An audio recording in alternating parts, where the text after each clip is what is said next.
Hi. Hey, how are you? Good. How are you doing? I'm good. First off, so we know you've been at Bradley now 43 years. You're a Bradley legend. But it had to start somewhere. So, how did you first become interested in broadcasting? Well, I wanted to be a baseball player, and my dad took me to my first St. Louis Cardinals game in 1963, and the Cardinals played the Giants.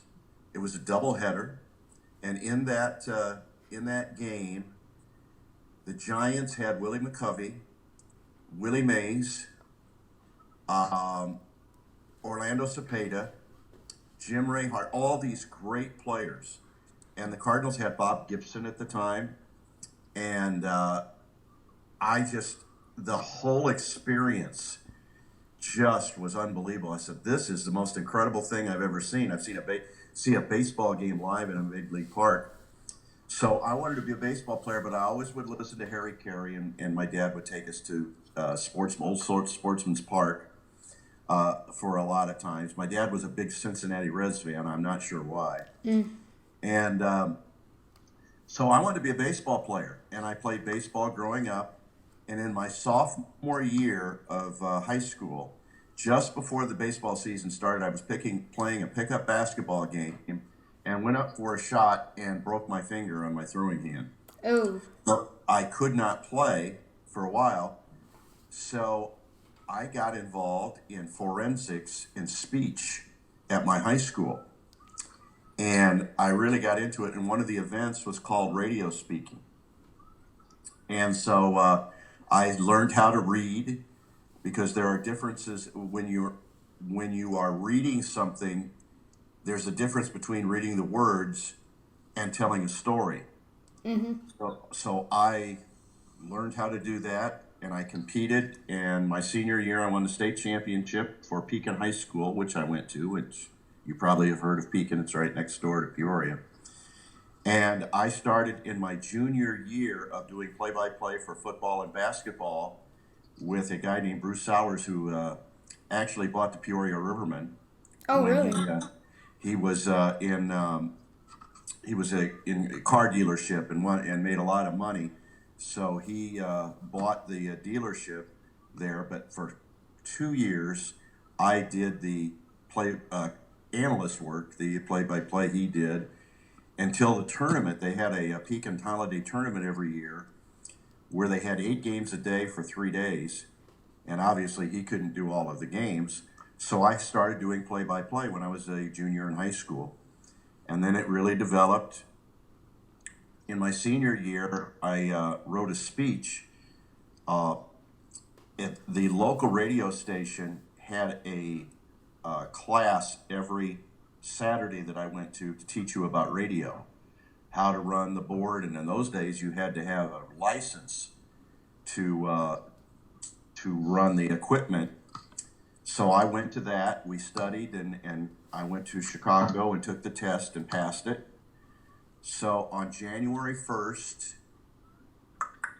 1970, I went on the air for the first time, uh, emceeing or running the board for a New Year's Eve party that they were running. Mm-hmm. Then I got a job just doing all kinds of things on Sunday mornings, playing tapes from religious shows, and oh, going downtown and getting news and reading newscasts and that type of thing. And that's what I did on Sunday mornings, and then doing the play-by-play of the high school. In my senior year, I wrote this speech and gave it at Illinois College in Jacksonville, and I won that. So I went to the regionals, which was at Northwestern University in Evanston, and I competed against guys from 6 other states, and I won that. Wow. So I then went to Washington D.C. and New York, and at the in New York at one of the hotels there, I gave the speech and I finished third nationally.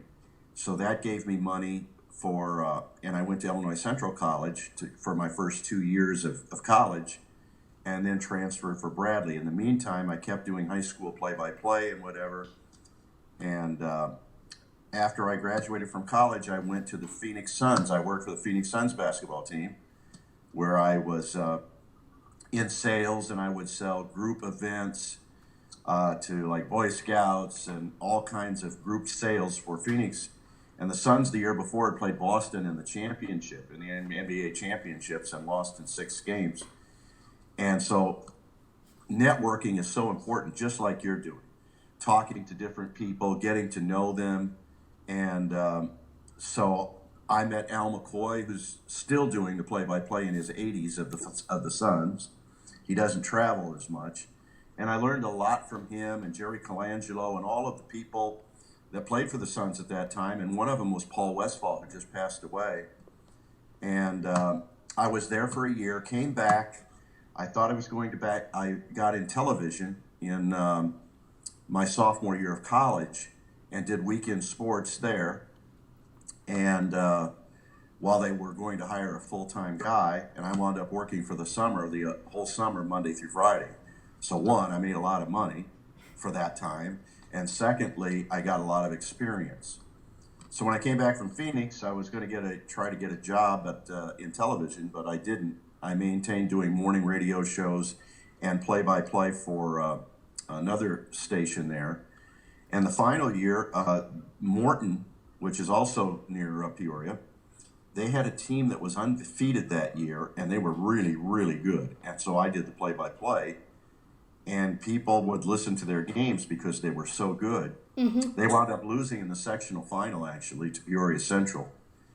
And but because I did that, the Bradley announcer was going to get a job in Dayton. His name was Mick Hubert, who now is the voice of the Florida Gators. And he has done 2 national championships, 2 in football and 2 in basketball. That's awesome. Yeah, so he had a great career. So I found out he was leaving. I went into the general manager's office of WMBD, and I interviewed on a Monday and got the job on a Tuesday.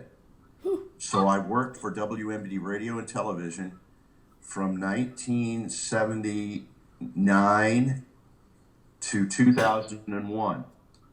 And I've done Bradley basketball, and that went around along with radio, doing Bradley basketball.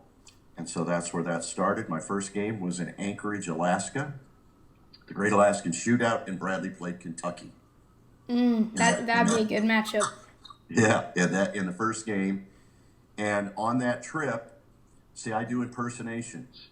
So I went to The Godfather. You seen The Godfather, the movie? When the guy, I put stuff in my cheeks and I talk like The Godfather. And I did Rocky Balboa, you know, all the Rocky movies.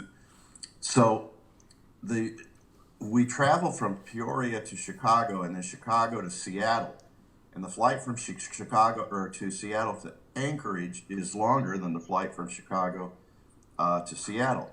And we were supposed to see a movie, but the movie projector broke down. So Dick Versace, who was the coach of Bradley at the time, says, "Hey, Dave, get up and do some stick." So I got up in front of the whole plane and started doing voices. Well, one of the guys that was sitting next to Dick Versace was Jim Valvano, the late Jim Valvano. And I wound up meeting Coach V, and we became very close friends. And in 1983, they played for the national championship game, and that's when Lorenzo Charles hit the dunk at the end of the game against Houston, who had Akeem Olajuwon and Clyde Drexler. And so Coach came to Peoria, and we hooked up, and he came on TV with me, Coach Valvano. And as you know, he passed away with cancer in that great speech that he gave. So that's the great thing about the business, is the people that you meet. Yes. And the lives that touch you and you them. And that's the greatest thing about traveling around the valley, is I get to see these guys. They're like my brothers that I've known for such a long time. So that's a long answer to your question. Yeah, and it's a good one, too. And you mentioned they're getting that Bradley job in 1979. So I was going to ask, so you mentioned the plane ride there, but can you walk us through that first game versus Kentucky? Well, I wasn't really nervous. I just called the game, but you progress through your career, and at those times, I had nicknames for player. We had a player named Bobby Ford. I called him the Better Idea because that's what Ford was at the time, the Better Idea. Um, it I was probably a little bit too fast and not as professional when I started. And you have to learn every game because every game is different, and your concentration has to be such that there's a responsibility of painting pictures for people that can't see, that are in prison, that are shut in, older, can't ever go to a game. So you're painting that picture for them. In the early days, I probably was a little bit too amped, and you learn your professionalism over the years. You don't use nicknames for every player, for example. Mm-hmm. You learn how to prepare. For example, I'll show you this. This is today's game, and when I talked to Chick Hearn when I was with the Phoenix Suns, and Chick Hearn is the greatest basketball announcer that ever lived. He came up with words like give and go, slam dunk, sky hook, picked his pocket, things like that he used. And I asked him, I said, what's the best way to prepare for a game? And he said, the way that works for you. There is no particular way. And so this is what I have for tonight's game.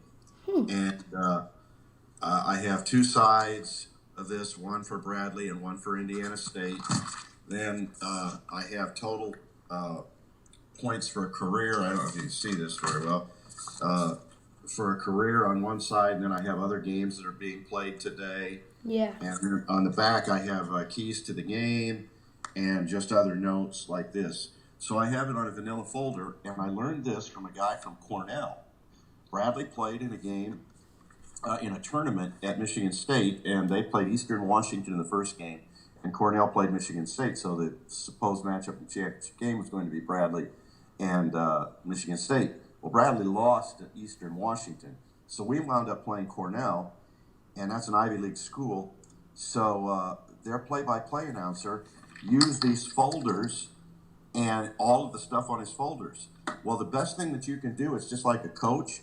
The coach has his own way of doing things, but he also steals other things from other coaches, and so that's what I tried to do. And I have come up with this because you can file it, you can put the stats in it, and file it away. So the next time you play that team, you've got a reference point to go back to. So I actually have 1,300 of these. Wow. I had them, but I give them away to students to use. So it's an evolution from when I first started in that game in Anchorage, Alaska, and learn how to be more professional as you go on. Be able to ad lib, and also make sure that when you read a script, it sounds like you're talking rather than leading. For example, this is the 94th game between Bradley and Indiana State. After yesterday, the Braves lead the series, and 49-34. I can't read it because it was chopped off. But in Terre Haute, they're 11-35. So obviously, the home team has had the advantage in the games, and so that's what I'll read at the beginning. Yesterday's game was a three-point contest. The Braves fell behind by 10, started off slowly in the second half, but then came back, and it's just like you're telling a story. Yeah. So you're always learning. Nobody ever does a perfect game, and you learn from mistakes.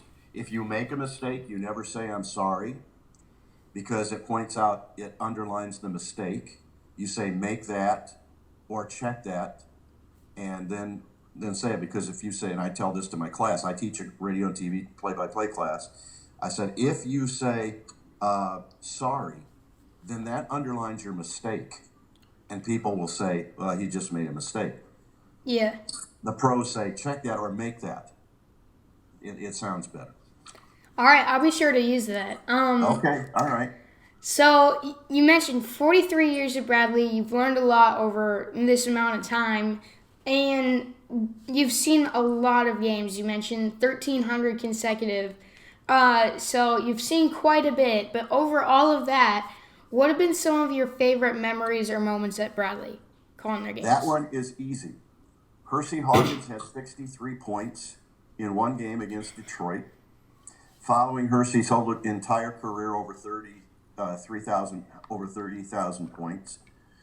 The first game you never forget against Kentucky, but I did a game that has never been topped. 7 overtimes against Cincinnati in 1981, December of 81. Bradley and Cincinnati played an overtime game, 7 overtimes. And in the field house there, in the middle area that you have, it was filled with people. It was filled to the rafters. And I had a sore throat that night, so I was drinking water. About the third overtime, I had to go to the bathroom so bad that I raced down in between the overtimes. And my analyst, who was Chuck Bisher, who was the head coach of Peoria Central, I said, if I'm not back, you take it. Because all they were doing was getting a jump ball and holding for one shot at the end of a 5-minute overtime. That was one of the best games I've ever seen. That's got to be, I mean, 7 overtimes. 7 overtimes. And Bradley lost the game. A guy hit named Doug Schlomer. I'll never forget it. He hit about a 17-foot jumper from the right wing. There were no three-point shots at the time. And then Bradley had the ball with 3 seconds to go through a length of the court pass to a player named Kerry Cook, who later pitched in the Yankees or the Tigers organization, baseball. He he fired a jump shot from just beyond the top of the key, and it went in and out, or it would have gone in 8 overtime. Oh my. So that's one of the big games. The first NCAA game I worked in 1980 in my first season. There were back-to-back games when Hersey Hawkins hit last-second shots to win a game at Drake and tie a game in Dayton, of which they won in overtime. That season, Bradley was 32-3. They lost in the second round of the NCAA tournament to Louisville in Ogden, Utah, and Louisville went on to win the national championship that year. So that was a thrilling game.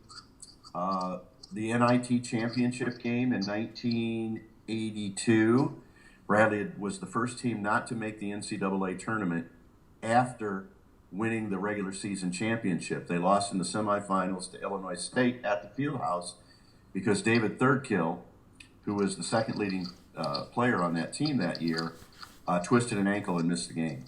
And so that one was one of them. And there are so many. There was a play that was an ESPY award winner, and that was in the semifinal game of the 1996 Missouri Valley Conference tournament. And Bradley was behind by 2. And they came down, and Anthony Parker, who played in the NBA and now is the D-League coach for the Orlando Magic, and he came down and was supposed to deliver a pass to Dwayne Funchess after Deion Jackson set a down screen. He was supposed to come up because he was hot in the game and he was going to get the last shot. Instead, he didn't make he didn't come down up. And Deion didn't make the down screen, so they messed the play up. So Parker delivers the pass to Deion that fumbles in and out of his hands, and he races a guy named Ben Candlebender from, at that point, this was Missouri State, but in those days they were called Southwest Missouri State. They race to the ball. Deion gets the ball and flings it over his shoulder, not even looking, and makes the 3-point shot, and Bradley won the game. Okay, I can't imagine your call for that. That's inbound. In fact, the guy was the player that inbounded the ball is my broadcast partner, Chad Klein. Ball inbounded to Parker. Now with 7. Now with 6. Across the timeline with 5. Finds Deion Jackson. It's in and out of his hands. He turns and shoots at the horn. Good. And then I went nuts. I can imagine. I know. I got to Yeah. call a buzzer beater, number one play on Sports Center. They used my Oh yeah, footage. yeah. That was, and they still show it. It was they just had the 30th year celebration of the Arch Madness, the postseason tournament, and it's always the number one play of all times in the Valley tournament, and I got to voice it. So That's that awesome. was neat. That was neat. So those are just some of the highlights that I've had. So you've been at Bradley for over 40 years now, and so did you when you look back at this and when you first started, did you think you'd be there for this long, and have you ever considered leaving? Al McCoy called the Portland Trailblazers and said that I would be someone that they should hire. This was the third job that I was involved with. The first was when they were the Washington Bullets, and I was among the finalists there, but didn't get the job. The Chicago Bulls job was open for a short time, but I don't think I really was in the market or the top for that one. But in the Portland Trailblazers, it was between me and a guy who had done television, and he had done television for the Trailblazers, and they wanted someone in the pros rather than college. It was at that point I said, this is where I'm supposed to be. I don't worry about things I can't control, and so at that point I really didn't want to go anywhere else. I love the city of St. Louis. I would have liked to have lived there, but I am so entrenched now with Bradley that's where I would be, and I do have a number involved as far as when I would retire, unless I start to lose it. And I have several people listening to make sure that I don't slip. If I do, then I'll step aside because I don't want to desecrate the tradition of announcers here. So I'll know when it's time, but I do have a number in mind how many when I'll call it quits. And so broadcasting isn't the only thing you do. You have hobbies. You mentioned the impersonations there. So what are some of your excuse me? What are some of your hobbies away from broadcasting? I love the Beatles. You've heard of the Beatles, right? Who Your dad hasn't? knows the Beatles. I went to Liverpool 2 years ago, and London, and hit all of the sites of John, Paul, George, and Ringo.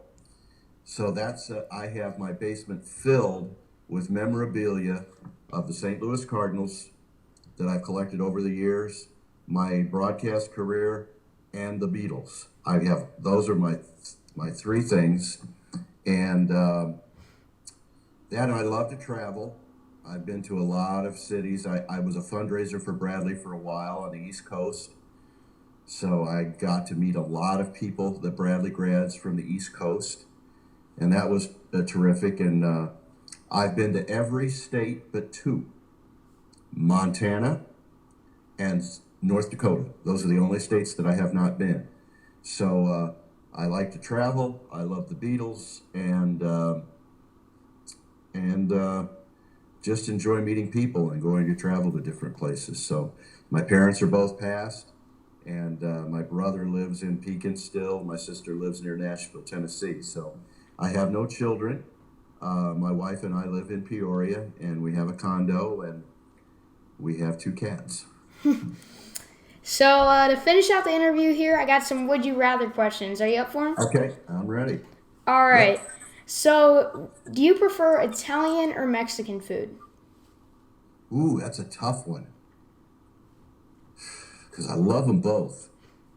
I probably eat Italian more than Mexican, but it's a very close call. Would you rather call a baseball or a basketball game? I love baseball. Baseball is my favorite sport. Basketball is what I've made my living in, but I love baseball. I would rather do a baseball game. And then I guess this works out perfectly since you mentioned travel here. Would you rather travel to New York or LA? New York. LA has too much traffic. And it's so spread out, and there are so many great things to see. I remember my wife and I went to New York and Washington because she used to the House representative, Darren LaHood, used to be a lawyer in Peoria. My wife is a legal secretary and worked with Darren.